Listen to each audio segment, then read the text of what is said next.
ओम शांति।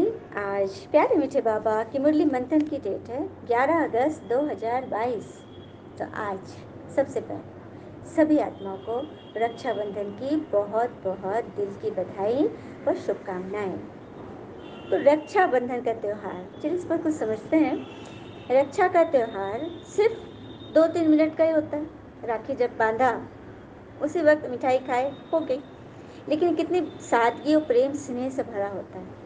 जबकि ऐसा कहा जाता है कि कभी कोई किसी के बंधन में बंधना नहीं चाहता। सभी चाहते हैं कि हम खुले रहें, वहाँ पर किसी का कोई बंधन नहीं। लेकिन ये कैसा बंधन है जो हर भाई बंधना चाहता है। हाँ, बहन की रक्षा के लिए वचनबद्ध होता है। क्या कोई भाई अपनी बहन की हर समय रक्षा कर सकता है? जो विदेश में रह रहा है वो कैसे करेगा?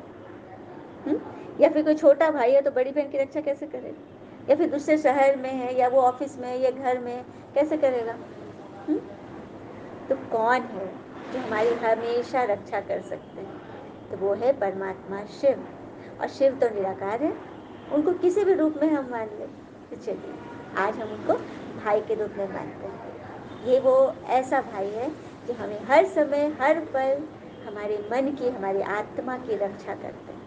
और हमारे सेंटर पर ब्रह्मा कुमारियाँ दीदियाँ, बहनें, दादियाँ, विश्व के हर एक क्षेत्र में जहाँ भी सेंटर है वहाँ की दीदियाँ आज के दिन सभी को राखी बांधती हैं। परमात्मा का रक्षा सूत्र है जो बहनों के द्वारा सबको बांधा जाता है कि परमात्मा सबकी रक्षा करते हैं। सबकी हर तकलीफ से, कमी से भगवान सबकी रक्षा करते हैं। तो ये रहस्य है रक्षाबंधन का। और कहते हैं ना, वो गीत कितना सुंदर है, जिसकी रचना इतनी सुंदर तो रचनाकार कैसा होगा। मनुष्य जीवन कितना सुंदर है तो उसको बनाने वाला कितना सुंदर होगा। चलिए उसी की वाणी है, हम सुनते हैं। बाबा ने कहा, मीठे बच्चे, इस रूहानी पढ़ाई को धारण करने के लिए बुद्धि पवित्र सोने का बर्तन चाहिए। पवित्रता की राखी बांधो तो राजाई का तिलक मिलेगा। बाबा ने कह दिया ना, यह रूहानी पढ़ाई है, आत्मा की पढ़ाई है। इसको धारण करने की बुद्धि भी तो पवित्र चाहिए। कहते हैं ना, शेरनी का दूध सोने के बर्तन में ही आएगा। तो बुद्धि को पवित्र सोने का बर्तन बनाओ तो परमात्मा की पढ़ाई अंदर जाएगी। और राज तिलक मिलेगा जब हम भगवान के द्वारा पवित्रता की राखी बांधेंगे। मन वचन कर्म से पवित्र रहेंगे, तभी भगवान हमारी रक्षा कर पाएंगे। प्रश्न, इस समय सभी बच्चों को बाबा द्वारा कौन सा सर्टिफिकेट लेने का पुरुषार्थ करना है?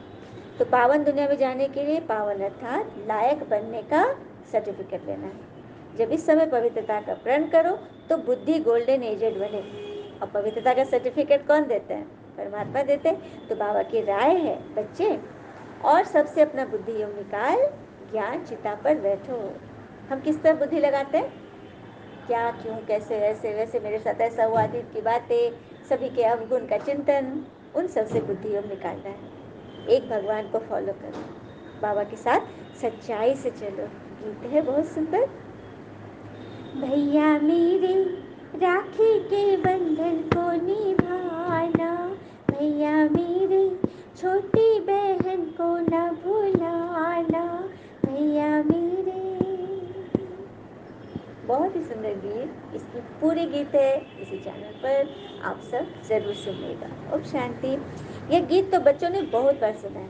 यह तो रक्षाबंधन का उत्सव व गीत भक्ति मार्ग के मनाते गाते आए हैं। हाँ, तो बाबा कहते, बच्चे इस माया रावण पर जीत पाने से तुम जगत जीत बन जाते हो। बेहद बाबा का वर्षा पाने के लिए हमको पवित्र जरूर बनना है। जितना जितना ज्ञान योग की धारणा होती जाएगी, बुद्धि उतनी पवित्र होगी। और जो जितना पवित्र होगा उतना उसे ऊंचा पद मिलेगा। कहते हैं ना, वैल्यू, अपनी वैल्यू खुद लगानी है। जब हमें पता है कि हम वैल्यू कमा सकते हैं तो उसके लिए मांगना क्या है कि कोई मुझे वैल्यू करे। हम खुद कमा सकते हैं। हा? इस ज्ञान श्रीमत से बाबा ने कह दिया ना, जितना ऊंचे पढ़ते जाएंगे, बढ़ते जाएंगे, उतनी खुशी बढ़ती जाएगी। थोड़ा पढ़ने से थोड़ा बल, जास्ती पढ़ने से ज़्यादा बल मिलता है। साफ बात है। और स्वराज स्थापन हो रहा है, ये झाड़ आपका वृद्धि को पा रहा है। जब तक तुम गोल्डन एज में ना आओ तब तक सृष्टि का विनाश हो नहीं सकता। बाबा ने कह दिया ना, एक तरफ स्थापना होती रहेगी, दूसरी तरफ विनाश होते रहेगा, परिवर्तन। अभी रक्षाबंधन पर बड़े बड़े आदमियों के पास जाएंगे। अभी शुरू में बोला ना, बाबा ने कहवाया ना कि रक्षाबंधन पर दीदियाँ दादियाँ बड़े बड़े वीआईपीज़ के पास जाती थी। अब वो राष्ट्रपति जी तो हमारे हैं ही, द्रौपदी जी, है ना। तो कितनी बड़ी बात है, पूरा राष्ट्रपति भवन ही हमारा घर हो गया। भगवान बाबा कहते बच्चे माया रावण तुम्हारा बड़ा दुश्मन है। और ये जिस्मानी छोटे छोटे दुश्मन है, ये जो जिसके शरीर के जो हिसाब किताब आते हैं ना, रोग शोक इसका उसका, ये सब छोटे छोटे दुश्मन है। माया रावण बहुत बड़ा है, देह अभिमान जो भारत का सबसे बड़ा दुश्मन है। इसलिए पवित्रता की राखी बांधनी है, प्रतिज्ञा करनी है। बाबा भारत को श्रेष्ठाचारी बनाने के लिए हमें पवित्र बनाए, तो हमें खुद भी बनना है और औरों को भी बनाना है। यह रहस्य है। फिर बाबा बोल रहे यहाँ मुख्य है पवित्रता और पढ़ाई, और कोई पढ़ाई नहीं है। जहाँ देखो तू ही तू। अभी तुम्हें ये नॉलेज मिली है। भक्ति लोग तो कह देते हैं, भक्त लोग, कि भगवान तो कण कण में है, कि तुम्हें भी नॉलेज मिली है ना। ईश्वर कण कण में नहीं, ईश्वर हमारे मन में है, हमारे मन में उनका स्थान है। और मन में उनका स्थान तभी होगा जब हम बुद्धि योग ईश्वर की श्रीमत से लगाएंगे, उनके डायरेक्शन को फॉलो करेंगे। बाबा ने कहा महारथी जो है वो अच्छी नब्ज देखेंगे। बाबा बार बार बोलते हैं आसामी देखकर ज्ञान दान करो। और कहते हैं ना, अपना गुस्सा इतना महंगा कर दो कि कोई खरीद न पाए, और अपनी खुशी इतनी सस्ती करो कि सब ले जाए, लूट के ले जाए, है ना, सभी उससे भरपूर हो जाए। और एक और बात है, जीवन में यदि वे 5 बातों को ध्यान दे तो हमारा मन, शरीर और तन मन धन सब स्वस्थ रहेगा। ये सबसे पहली बात है। यदि हमारे मन में किसी बात का डर है तो हमारे शरीर की किडनी पर असर करेगा, किडनी में खराबी आएगी डर से।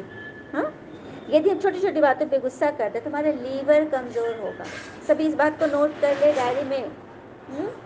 यदि हम चिंता बहुत ज़्यादा करते हैं, बहुत ज़्यादा व्यग्र हो जाते किसी बात के, हलचल में आते, तो हमारा पेट खराब होगा, डाइजेस्टिव सिस्टम खराब होगा। अतिशोक करते हैं, किसी का शरीर छोटा या कुछ रोग हो गया या कुछ मेरे साथ कोई प्रॉब्लम आ गई, बहुत शोक कर रहे हैं, तो हमारे फेफड़ों पर असर पड़ेगा। और 5वीं बात, तनाव और स्ट्रेस में रहते हैं तो दिल व दिमाग पर असर करेगा। ये एकदम सच्ची पक्की शोध वाली बात है, रिसर्च की गई बात है। इस पर हम जरूर काम करेंगे, है ना। और यही तुम्हारे बाबा चाहते हैं कि तुम्हारे अंदर कोई भी रोग होगा, शरीर ही खराब होगा, तो फिर हम ज्ञान कैसे सुनेंगे। माया के तूफान तो बहुत तंग करते हैं, सच बात है, लेकिन बाबा कहते हैं ना, तूफान कितने भी आए लेकिन ईश्वर से भरोसा मत छोड़ना, ईश्वर तोहफा लेकर आते। चलिए बहुत सुंदर मार्मिक कहानी सुनते हैं। एक बार 2 महिलाएं दोस्त थी आपस में, शीला और सुशीला। शीला जो थी, परमात्मा में इतना भरोसा, इतना विश्वास, हर एक कर्म के लिए, कुछ भी अच्छा होता था भगवान को शुक्रिया, और कुछ भी बुरा होता तो अपनी कमी देखकर भगवान से रास्ता मांगती थी, शक्ति मांगती थी, मतलब इतना ज़्यादा निष्ठावान। और सुशीला भी थी, वो डेली रूटीन वाली पूजा थी, वैसा उसको उतना निश्चय नहीं था कि हर काम भगवान ही कराते हैं, मैं करती हूँ, इस तरह से जैसे जनरल पीपल आज करते हैं। तो इन दोनों का एक बेटा भी था, दोनों भी अपना दोस्त था। तो अचानक शीला का बेटा को एक दिन बहुत जोर से बीमारी एक आ गई, बहुत तबीयत खराब हो गई। तो सुशीला से करी, देखो तुम भगवान को इतना मानते हो, बेटा का कितना जोर से तबीयत खराब हुआ। तो शीला बोलती, करे वो बारिश में चला गया, भीग गया तो उसे निमोनिया होगा, नहीं हो, कोई बात नहीं है, ईश्वर की याद से मैंने भगवान से प्रार्थना कर दी, मेरा बेटा जल्दी ठीक हो जाएगा। सुशीला मुंह बना के रह गई, तुमको तो बस तुम्हारे ईश्वर। फिर कुछ दिन बीत गए, 6 महीना बीत गया। एक दिन उसके बच्चे का बहुत कस के एक्सीडेंट हो गया, बहुत गहरा एक्सीडेंट। तब सुशीला फिर बोली, देखा बड़ा तुम्हें भरोसा होता था, देखा कैसे तुम्हारे बेटा का एक्सीडेंट हो गया, भगवान ने तो कुछ नहीं रोका, तुम्हें बचाया नहीं उसे। ये मुस्कुरा के रह गए कि तुम भी ना, सब ठीक हो जाएगा, भगवान है ना। फिर सुशीला भी चली गई। कुछ दिन के बाद ऐसा जोर का, मतलब उसको तबीयत खराब हुई कि डॉक्टर ने सोचो कि जवाब जैसा ही दे दिया, लेकिन फिर भी शीला का निश्चय नहीं डोला। वो और ही प्रार्थना करती, और ही निश्चय से। सुशीला इस बार एकदम विफर पड़ी, क्योंकि वो बहुत ज़्यादा मानती थी, प्रेम बहुत था इसको। बोली कि अब मैं तुम्हारी एक नहीं सुनूंगी, तुम बच्चे की कुंडली दिखाओ, मैं अभी बड़े ज्योतिष के पास दिखाती हूँ कि बच्चे को कौन सा ग्रह लगा है, क्यों इसको बार बार ऐसा हो रहा है। शीला ने कुंडली दे दी, और वो कुंडली लेकर गई अपने ज्योतिष के पास। ज्योतिष ने जैसे ही कुंडली देखा तो पूछता क्या है, पूछा कि ये बच्चा किसकी कुंडली है, ये तो अभी है ही नहीं दुनिया में। तो सुशीला की आंखें फटी रह गई, बोले क्या कह रहे हैं आप महाराज जी। हाँ, इस बच्चे को तो 1 साल पहले ही इसके मृत्यु का दशा दिखा रहा है, वो तो दुनिया में होगा ही नहीं। तब इसको सारी बात समझ में आ गई, उसके आंखों से टप टप आंसू गिरने लगे। और वो क्या बोलती शीला को, शीला के सामने वो नतमस्तक हो गई और कही कि मैं हार गई, क्योंकि ईश्वर ने उसके बच्चे को बचा के रखा। कितना तूफान आया, उसकी मृत्यु तक होने वाली, लेकिन भगवान ने कैसे करके छोटे छोटे ग्रह ला करके उसके बच्चे को बचाया। ये होता है निश्चय, मृत्यु की रेखा भी कट जाएगी यदि हमें ईश्वर पे सच्चा सच्चा सच्चा भरोसा है। तो देखा, माया के तूफान बहुत आएंगे, लेकिन घबराना नहीं, सच्चाई से चलना है, अंदर में कोई खराबी नहीं होनी चाहिए। और माया हैरान करती है, इसका मतलब कि आपका योग नहीं है, योग पक्का नहीं है, योग में मिलावट है। अच्छा, मीठे बच्चे प्रति भगवान की नमस्ते, हम बच्चों के भी प्यारे बाबा को नमस्ते। धारणा के लिए मुख्य सार, पहले पॉइंट, बाबा से प्रतिज्ञा कर फिर तोड़नी नहीं, पवित्रता और पढ़ाई से आत्मा को गोल्डन एजेंट बनाना है। दूसरी पॉइंट, और सबका बुद्धि से त्याग कर अशरीरी बनने का अभ्यास करना। व्यर्थ बात, जैसे कैसे सुशीला कितनी बात उसको बोली थी, जो कच्ची बच्ची होती है ना, वो उसकी बातों में आज हाँ तुम सही कर रहे हो, मेरे साथ कितना विघन आ रहा है, भगवान तो मुझे देख ही नहीं रहे, मेरी सारी तपस्या विफल हो गई, आता है ना, हो जाता है ना ऐसा। लेकिन उनका निश्चय कितना पक्का था, बाबा ने वही बोला, बुद्धि से फालतू बातों का त्याग करो, योग बल से माया के तूफानों पर विजय पाओ। वरदान, स्वयं को विश्व कल्याण के निमित्त समझ व्यर्थ से मुक्त रहने वाले बाप समान भव। स्वयं को विश्व कल्याण के निमित्त समझ व्यर्थ से मुक्त रहने वाले बाप समान भव। जैसे बाबा विश्व कल्याणकारी है, ऐसे बच्चे भी विश्व कल्याण के निमित्त हैं। आप निमित्त आत्माओं की वृत्ति से वायुमंडल परिवर्तन होना है, जैसा संकल्प वैसी वृत्ति होती है। इसलिए विश्व कल्याण की जिम्मेवार आत्माएं एक सेकंड भी संकल्प व वृत्ति को व्यर्थ नहीं बना सकती। कैसी भी परिस्थिति हो, व्यक्ति हो, लेकिन स्व की भावना, स्व की वृत्ति कल्याण की हो, ग्लानि करने वालों के प्रति भी शुभ भावना हो, तब कहेंगे व्यर्थ से मुक्त बाप समान। देखा, स्वयं को विश्व कल्याण का निमित्त समझना, भगवान ने हमें चुना, भगवान के टूल हैं, इंस्ट्रूमेंट है, तो हम अपनी मर्जी अमानत में ख्यानत थोड़ी कर सकते।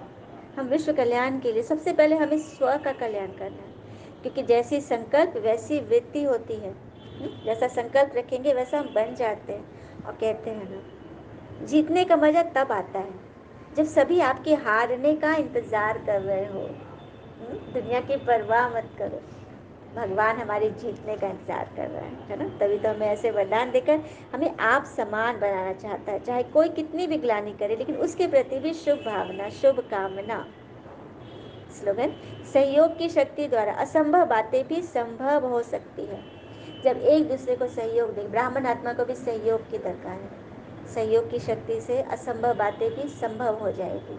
एकदम गजब की शक्ति, इतनी ताकतफुल सकाश और मनसा सेवा प्रेरणा कि असंभव भी संभव हो जाए। जिस तरह से उस बच्चे को भगवान ने बचाया, उस तरह से आपका निश्चय आपके परिवार में भी कोई गड़बड़ नहीं होने देगा, सब कुछ इजी वे में हुआ। लेकिन आप मन से कभी वैर संकल्प मत करना, यही भगवान चाहते हैं। अच्छा, ओम शांति। शुक्र मीठे बाबा, ओ बाबा के प्यारे प्यारे बच्चे, ऑल इज वेल ऑलवेज। ओम शांति।